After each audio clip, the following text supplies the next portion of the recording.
শান্তিনগর নামেই শুধু শান্তি ছিল গ্রামটির, কিন্তু এর বাতাসে বইত কুসংস্কার, আর মানুষের মনের গভীরে ছিল এক অদ্ভুত তিক্ততা।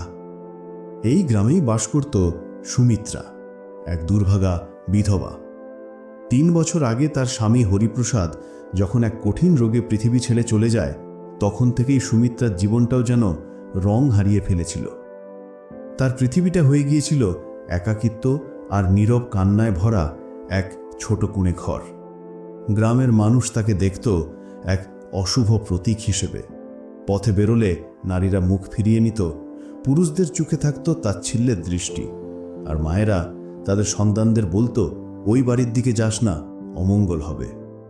প্রতিটি দিন সুমিত্রার জন্য ছিল এক নতুন অপমান আর অন্তহীন কষ্টের বোঝা।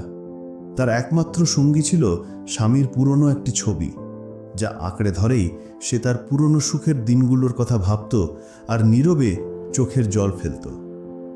এমনই এক ধূসর দিনে গ্রামে এলেন 3 জন সাধু।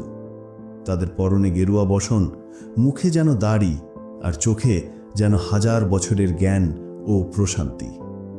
তারা যখন সুমিত্রার পাশ দিয়ে যাচ্ছিলেন, প্রধান সাধুটি হঠাৎ থেমে গিয়ে বললেন, এই নারীর চারপাশে দুঃখের কালো মেঘ জমে আছে, কিন্তু এর ভাগ্যাকাশে এক নতুন সূর্য ওঠার অপেক্ষায় আছে। গ্রামবাসীরা অবাক হয়ে গেল। যাকে তারা অভিশপ্ত মনে করে, তার ভাগ্য নিয়ে এমন কথা? সাধুরা গ্রামের এক পুরনো পরিত্যক্ত মন্দিরে আশ্রয় নিলেন। তাদের আগমনে সেই নির্জন মন্দিরটিও যেন নতুন করে প্রাণ ফিরে পেল। সুমিত্রা প্রতিদিন মন্দিরের বাইরে দাঁড়িয়ে তাদের অমৃতবাণী শুনত, কারণ ভেতরে যাওয়ার অধিকার তার ছিল না। এক গভীর রাতে যখন সমস্ত দ্বিধা ঝেড়ে ফেলে সুমিত্রা সেই মন্দিরে গেল, সাধুরা যেন তারই অপেক্ষায় ছিলেন। তারা বললেন, মা, তোমার এই কষ্ট তোমার পূর্বজন্মের কর্মফল, কিন্তু মনে রেখো, মানুষই তার ভাগ্য করে।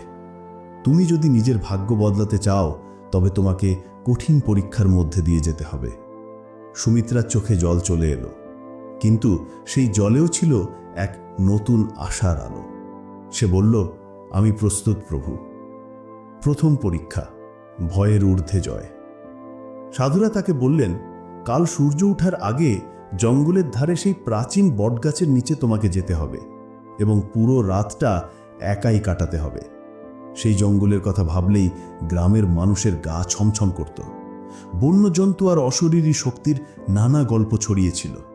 সুমিত্রার বুকটা ভয়ে কেঁপে উঠল, কিন্তু সে মনকে শক্ত করল।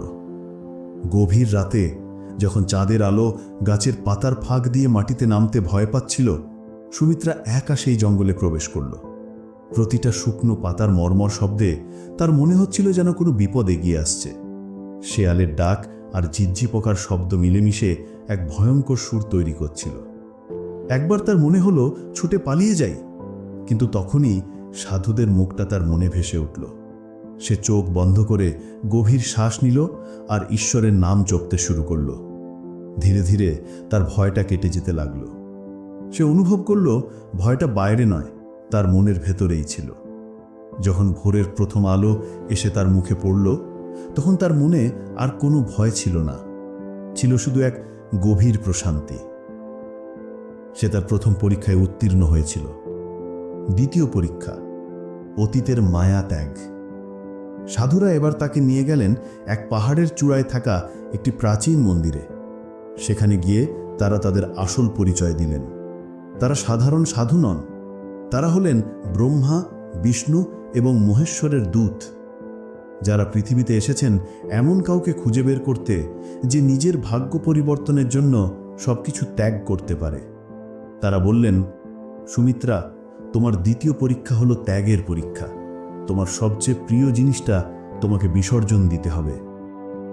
সুমিত্রার বুকের ভিতরটা ধক করে উঠল। তার সবচেয়ে প্রিয় জিনিস তো স্বামীর ওই ছবিটা, ওটাই তো তার বেঁচে থাকার একমাত্র অবলম্বন।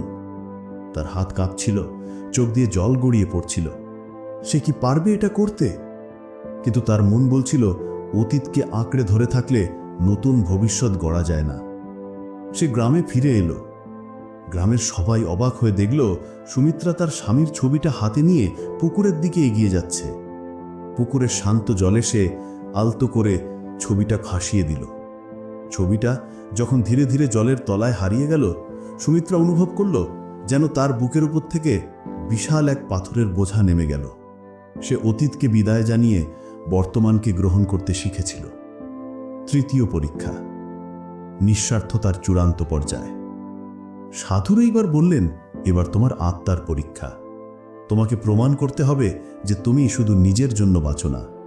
তারা তাকে নির্দেশ দিলেন তার থাকার কুঁড়েঘর আর জমানো খাবার গ্রামের সবচেয়ে অসহায় ও অসুস্থ এক বৃদ্ধাকে দান করে দিতে হবে।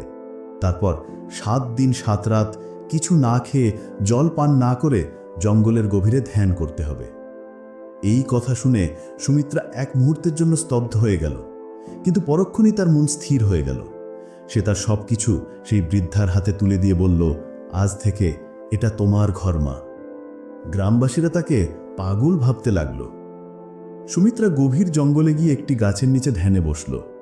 প্রথম 2 দিন ক্ষুধা আর তৃষ্ণায় তার শরীর ভেঙে আসছিল, কিন্তু সে মনকে বিচলিত হতে দিল না। 5ম দিনে তার আর কোনো শারীরিক কষ্ট রইল না। তার আত্মা যেন এক ঐশ্বরিক শক্তির সাথে মিশে গেল। 7ম দিনে তার শরীর থেকে এক সোনালী আভা বের হতে লাগল। তখনই সাধুরা সেখানে আবির্ভূত হলেন। তারা হাসি মুখে বললেন, তুমি তোমার সব পরীক্ষায় সফল হয়েছ সুমিত্রা। তুমি আর সাধারণ নারী নও, তুমি এক শক্তিশালী আত্মা যে নিজের এবং অন্যের ভাগ্য পরিবর্তন করার ক্ষমতা রাখো। তারা তাকে আশীর্বাদ করলেন। সুমিত্রা যখন গ্রামে ফিরে এলো, তখন তার চেহারায় ছিল এক স্বর্গীয় জ্যোতি। যে গ্রামবাসীরা তাকে একদিন ঘৃণা করত, তারাই আজ তার পায়ে লুটিয়ে পড়ে ক্ষমা চাইল। তাদের চোখে ছিল বিস্ময় আর শ্রদ্ধা। সুমিত্রা তাদের দিকে তাকিয়ে শান্ত স্বরে বলল, আসল শক্তি আমাদের ভেতরেই থাকে। যখন আমরা ভয়, মায়া আর অহংকারকে জয় করতে পারি, তখনই সেই শক্তির প্রকাশ ঘটে। এরপর থেকে শান্তিনগর গ্রামে আর কোনো কুসংস্কার রইল না। সুমিত্রা হয়ে উঠল সবার পথপ্রদর্শক, সবার মা। তার জীবন কাহিনী প্রমাণ করে দিল যে ভাগ্য পূর্ব নির্ধারিত নয়। কঠিন সংকল্প আর ত্যাগের মাধ্যমে মানুষ নিজেই তার ভাগ্য তৈরি করতে পারে। ভিডিওটি সম্পূর্ণ দেখার জন্য ধন্যবাদ।